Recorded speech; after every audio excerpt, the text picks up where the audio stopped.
मेरे शौहर ने मुझे गुस्से में तलाक दे दिया और मेरी निकाह अपने 18 साल के भाई के साथ करा दी। लेकिन मेरे देवर ने जो मेरे साथ किया वो जानकर आप सभी के होश उड़ जाएंगे। मेरा नाम जोया है और मैं बहुत ज़्यादा खूबसूरत थी, और जब मेरे माँ बाप ने मेरे लिए रिश्ता तलाश करना शुरू किया तो उन्होंने यह बिल्कुल नहीं देखा कि मेरे लिए कोई खूबसूरत लड़का तलाश करे, बल्कि उन्होंने यह देखा कि अमीर लोग हो और मेरे लिए एक अयान नाम के लड़के को पसंद कर लिया। वैसे तो उसे लड़का कहना भी नहीं चाहिए क्योंकि उसकी उम्र 35 साल थी और मेरी उम्र 20 साल, पर उसका घर काफ़ी बड़ा था और उसके घर में माँ और सिर्फ एक छोटा भाई था जिसकी उम्र मुझसे भी छोटी थी। ये लोग बहुत ही शरीफ और अच्छे थे। जब मेरे अब्बू ने उनके बारे में पता करवाया तो सबने यही कहा कि बहुत अच्छे लोग हैं, ना ही किसी से झगड़ा है और ना ही किसी से लड़ाई, न किसी से लेना देना है, अच्छे तरीके से मोहल्ले में रहते हैं। उनके बाप दादा भी यही रहते थे। मेरे अब्बू इसी बात पर खुश हो गए कि अच्छे लोग हैं और मेरा रिश्ता करवा दिया। मुझसे एक दफ़ा पूछा, लेकिन मैं क्या कह सकती थी क्योंकि मैं तो किसी और को भी पसंद नहीं करती थी। शादी वाले दिन ही मेरे शौहर ने मुझे भला बुरा कहना शुरू कर दिया कि मेरे घर वालों का ख्याल रखना, और मेरा छोटा भाई वो मेरे लिए औलाद जैसा है। वो मेरे से काफ़ी छोटा है, मैंने उसे बाप की तरह पाला है क्योंकि जब वह 4 साल का था तभी मेरे वालिद साहब इस दुनिया से चले गए थे, इसीलिए तुम्हें उसका बहुत ज़्यादा ख्याल रखना है। मेरे देवर की उम्र 18 साल थी और वो वाकई बहुत मासूम था। उसकी उम्र 18 साल जरूर थी, लेकिन उसकी हाइट 10-12 साल के बच्चे जैसी थी। वह मेरे आने से बहुत ज़्यादा खुश था, कहता था कि भाभी आप बहुत ज़्यादा प्यारी हैं। मुझे तो पता ही नहीं था कि मेरी भाभी बहुत ज़्यादा प्यारी होगी। वो मेरे लिए अक्सर अपने स्कूल से चीज़ें लेकर आया करता, मुझे मोबाइल में बहुत चीज़ें दिखाता और मेरे साथ मजाक भी किया करता था। वह बिल्कुल मेरे भाई जैसा था। उसका नाम इमरान था। कभी मैं देखती तो वह छोटे बच्चों की तरह आइसक्रीम खा रहा होता तो कभी गेम खेल रहा होता। जब बाहर आइसक्रीम वाले की आवाज़ आती तो बाहर भाग जाता। मुझसे पूछता कि आपके पास पैसे हैं, तो मैं भी उसे पैसे दे दिया करती। मेरा शौहर मुझे खर्च देता था, मेरे लिए हर महीने 5 जोड़ी कपड़े बनवाता था। मेरी ज़िंदगी अच्छी चल रही थी, लेकिन मेरे शौहर के अंदर मेरे एहसास की कमी होने लगी क्योंकि जब हम शादी में जाते तो लोग कहते कि कितनी प्यारी बीवी मिली है तुम्हें, वाह तुम्हारी तो किस्मत बहुत अच्छी है। कहीं तुम परिंदों को पानी तो नहीं पिलाते थे जो तुम्हें इतनी सुंदर बीवी मिल गई। मेरे शौहर के एक दोस्त ने तो मजाक मजाक में यह भी कह दिया कि लंगूर के हाथ में अंगूर आ गया। मेरे शौहर उस टाइम तो मुस्कुरा दिए, लेकिन बाद में उसका मूड खराब हो गया। इसके बाद मुझे मेरे शौहर ने कहना शुरू कर दिया कि तुम ज़्यादा तैयार होकर मत जाया करो, तुम्हें ज़्यादा तैयार होने की ज़रूरत नहीं है, तुम बगैर मेकअप के ही अच्छी लगती हो। लेकिन मैं बिना तैयार हुए उससे ज़्यादा खूबसूरत लगती थी।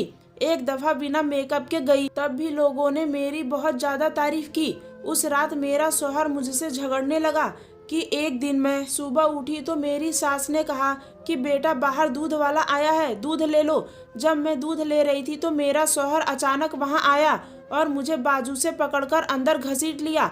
दूध भी मेरे हाथ से गिर गया।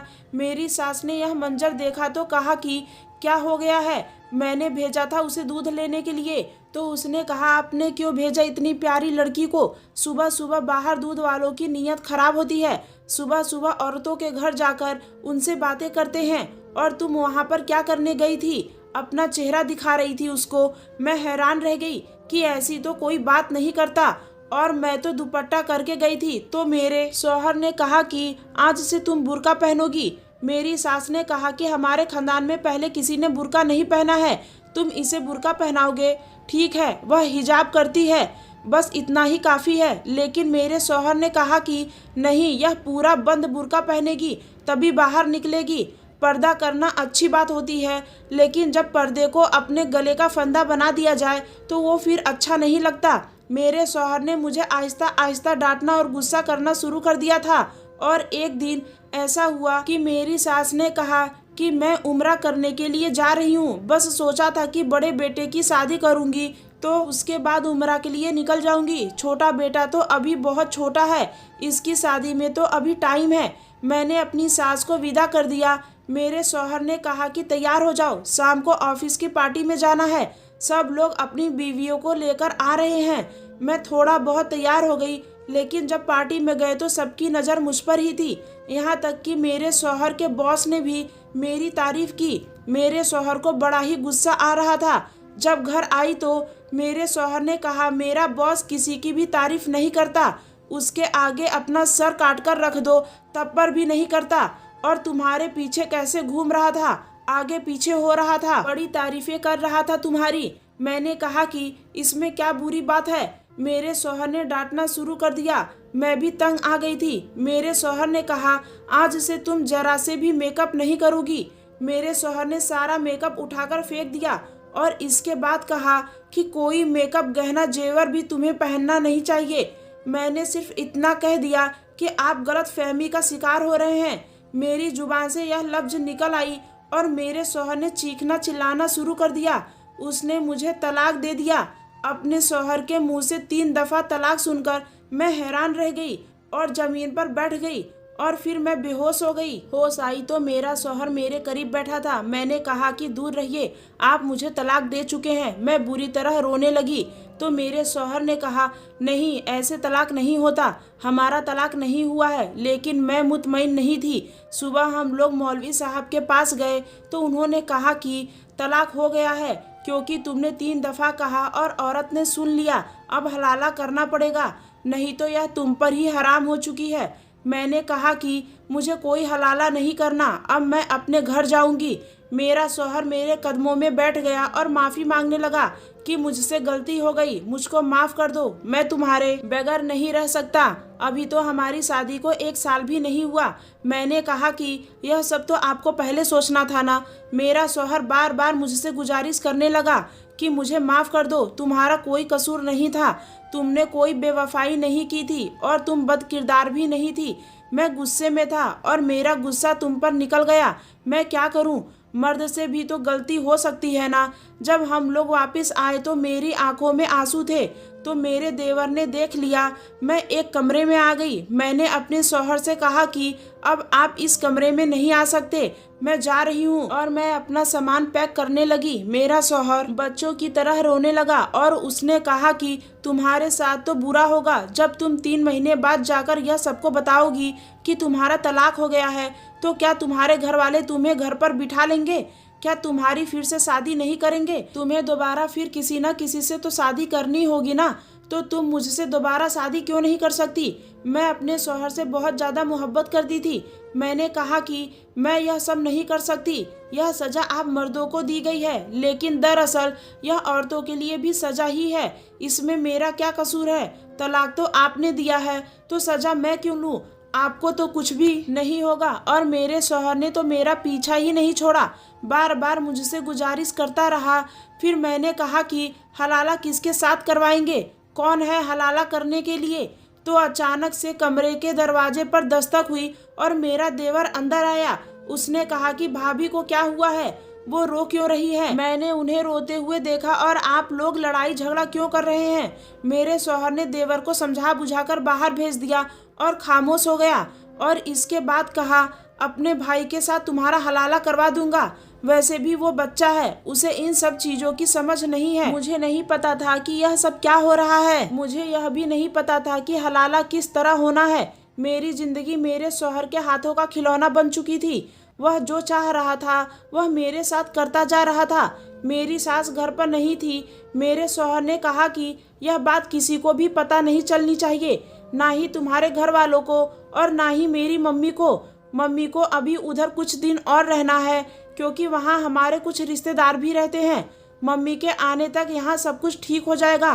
कुछ दिन यूं ही गुजर गए और फिर मेरे शौहर ने आखिर मुझे मना ही लिया, क्योंकि यह मसला सिर्फ मेरा नहीं था, मेरे माँ बाप की इज्जत का भी था। मेरे पीछे 2 बहनें बैठी थी। अगर मैं भी चली जाती तो लोग मेरी बहनों के रिश्ते भी नहीं लाते कि बड़ी बहन 3 महीने बाद तलाक कर वापिस आ गई है। कहते हुए अफसोस होता है, लेकिन अगर औरत विधवा हो जाए तो यह समाज उसे इतना बुरा भला नहीं कहता। लेकिन अगर औरत का तलाक हो जाए तो फिर समाज यही कहता है कि औरत ने कोई बात की होगी, जुबान चलाई होगी, बात नहीं मानी होगी, वरना मर्द क्यों तलाक देगा। जबकि मेरे शौहर ने मुझे जो तलाक दिया था सिर्फ अपने एहसास के लिए दिया था। मैंने अपने शौहर को सुबह कह दिया कि मैं हलाला कराने के लिए तैयार हूँ। सारी रात मैं सोच रही थी कि घर की बात घर में रह जाएगी। वैसे भी कोई किसी को खुशी जैसी तलाक नहीं देता। गुस्सा या कोई परेशानी होती है तभी इस तरह का काम करता है। मेरा शौहर बहुत ज़्यादा शर्मिंदा था, मुझसे बार बार माफ़ी मांग रहा था। मेरे पैरों में भी बैठ गया कि मुझे माफ़ कर दो। उसने दोनों हाथों से मेरे पैर पकड़े हुए थे। मैंने उसे माफ़ कर दिया और कहा कि ठीक है, मैं तुम्हारी बात को मान लेती हूँ, सिर्फ इसलिए कि मेरे माँ बाप और मेरी बहनों की इज्जत का भी सवाल है। लेकिन इस बात की क्या गारंटी है कि तुम दोबारा ऐसा नहीं करोगे। मेरे शौहर ने कहा कि दोबारा ऐसा कभी नहीं करूँगा। खुदा की कसम खाकर कहता हूँ, इस टाइम मैं यह नहीं जान पाई कि उसने मुझसे निकाह भी तो खुदा की कसम लाकर ही किया था। मैंने शौहर को कहा कि आप देवर को किस तरह से समझाएंगे। उसका नाम इमरान था, वह बच्चा था। मेरे शौहर ने कहा कि मैं उसको समझा दूंगा और वैसे भी वो बच्चा है, तुम्हें डरने की कोई ज़रूरत नहीं है, कुछ भी नहीं होगा, बस हलाला पूरा हो जाएगा और इसके बाद तुम दोबारा से मेरे निकाह में आ जाओगी। मेरे शौहर ने मेरे देवर को समझाकर उसके साथ मेरा निकाह करवा दिया। मैं इस वक्त किस हालत से गुजर रही थी यह नहीं जान सकती थी। जिस लड़के को अपना छोटा भाई समझती थी उसको एक बच्चा समझती थी, आज इसके साथ मेरा निकाह हो रहा है। यह बात कानों कान किसी को भी खबर न हो, इसलिए मेरा शौहर हर बात का ख्याल रख रहा था। उसके साथ उसका एक दोस्त भी था जो उसका साथ दे रहा था और वही गवाह भी था और बाकी के गवाह भी वही लेकर आया था। उसने कहा, बहुत अच्छा ख्याल है, सबसे गलती हो जाती है, कोई बात नहीं। उसके लिए तो यह गलती बहुत आसान थी। मर्द के लिए तो गलती करना भी आसान और गुनाह करना भी आसान, और औरत के लिए तो उसकी मजबूरी को भी गुनाह बना दिया जाता है। मेरे देवर के साथ मेरा निकाह हो गया और रात को मैं अपने कमरे में बैठी थी। जब मेरा देवर कमरे में आया, मेरे शौहर ने पहले ही मुझे कह दिया था कि डरने की जरूरत नहीं है, उसे कुछ भी नहीं पता। मैंने उसे थोड़ा बहुत समझा दिया है, लेकिन तुम बिल्कुल भी परेशान मत होना। मेरे दिल में भी ऐसी कोई बात नहीं थी। जब वह मेरे कमरे में आया तो मैंने उससे कहा कि तुम चुपचाप सो जाओ, मुझे नींद आ रही है। वह आकर उस जगह पर बैठ गया जहाँ पर मेरा शौहर सोया करता था। मैं बेड पर एक दूसरे किनारे पर बैठी थी। मुझे नींद कहाँ आ रही थी, लेकिन थोड़ी देर के बाद इस कमरे में कुछ ऐसा हुआ कि मैं हैरान और परेशान रह गई। मेरे देवर ने मेरा हाथ पकड़ा तो मैंने कहा कि यह क्या बदतमीजी है। उसने कहा कि जब भाई तुम्हारा हाथ पकड़ते थे तो क्या वह बदतमीजी करते थे। मैंने कहा, इमरान वह मेरा शौहर है। उसने कहा कि वह तुम्हारा शौहर नहीं, मैं तुम्हारा शौहर हूँ। अभी अभी मेरे साथ तुम्हारा निकाह हुआ है, 5 गवाह के साथ मौलवी साहब ने हमारा निकाह पढ़ा है और तुमने खुद कबूल किया है।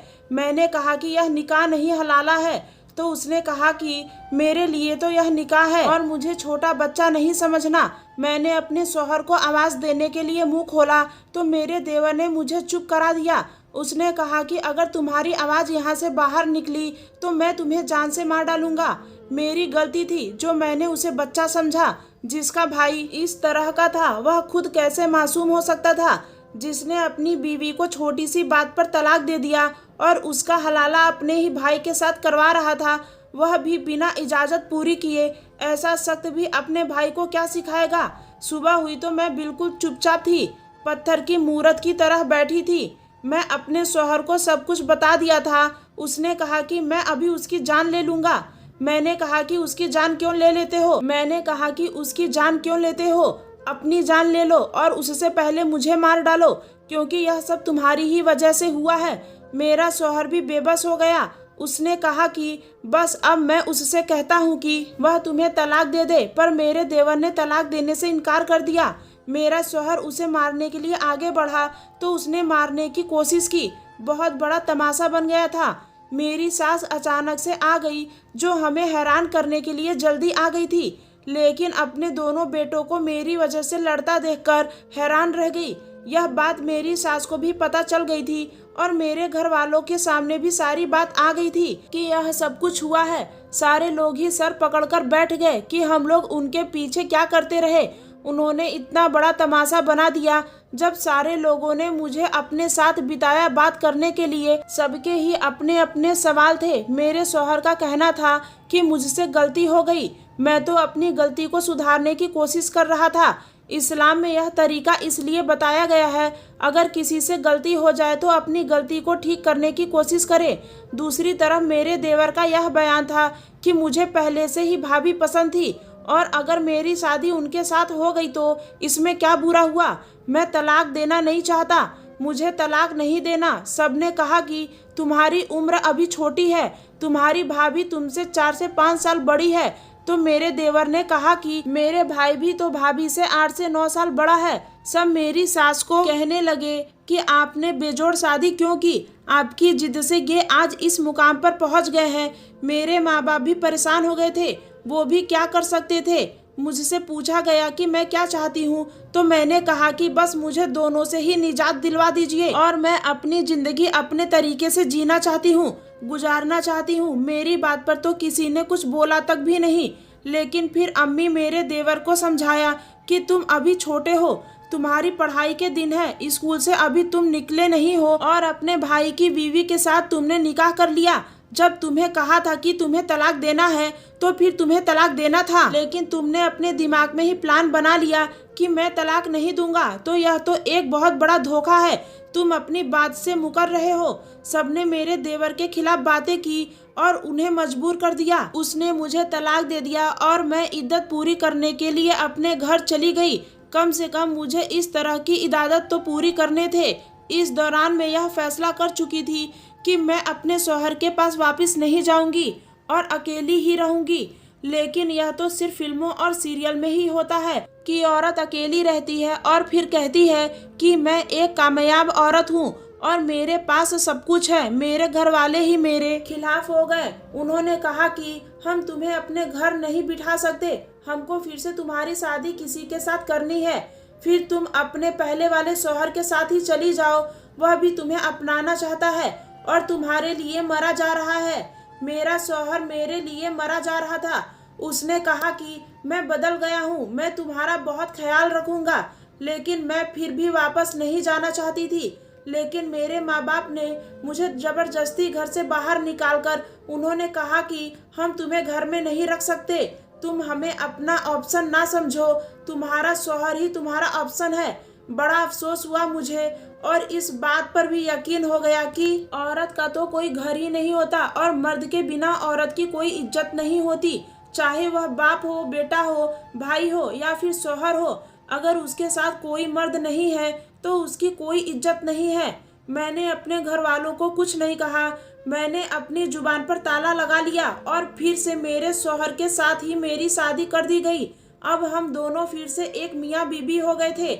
लेकिन मेरे शौहर ने कहा कि मैं इस घर में नहीं रहूंगा, अपनी बीवी को लेकर अलग हो जाऊंगा। इस बात पर मेरी सास ने शोर मचाया, लेकिन मेरे शौहर ने किसी की भी बात नहीं सुनी। उसने एक किराए पर घर ले लिया और मुझे वहां शिफ्ट कर दिया। हम घर वालों से काफी दूर हो गए थे, मुलाकात भी बहुत कम होती थी। अब मैं पहले जैसी नहीं रही थी, बात बात पर रो रही थी। रात को मुझे बुरे बुरे ख्याल आते थे। मेरा शौहर भी मुझको लेकर बहुत परेशान रहता। लेकिन एक अजीब बात थी कि मेरा शौहर बदल गया था और मेरा बहुत ज़्यादा ख्याल रखता था। मुझे किसी भी बात से मना नहीं करता था। मुझे कहता है कि बस तुम खुश रहो, मुझे और कुछ भी नहीं चाहिए। मुझे बहुत बड़ा सदमा लगा था। मेरे शौहर ने मुझे डॉक्टर को दिखाया और मुझे ठीक होने में 2 साल लग गए थे। डॉक्टर ने कहा कि इन्हें बहुत बड़ा सदमा लगा है, इनको खुश रखने की कोशिश किया करें। और अब मैं 2 साल के बाद ठीक हो गई थी। अगर स्टोरी अच्छी लगी हो तो प्लीज़ मेरे चैनल को सब्सक्राइब करके वीडियो को लाइक करके मुझे सपोर्ट करें। धन्यवाद।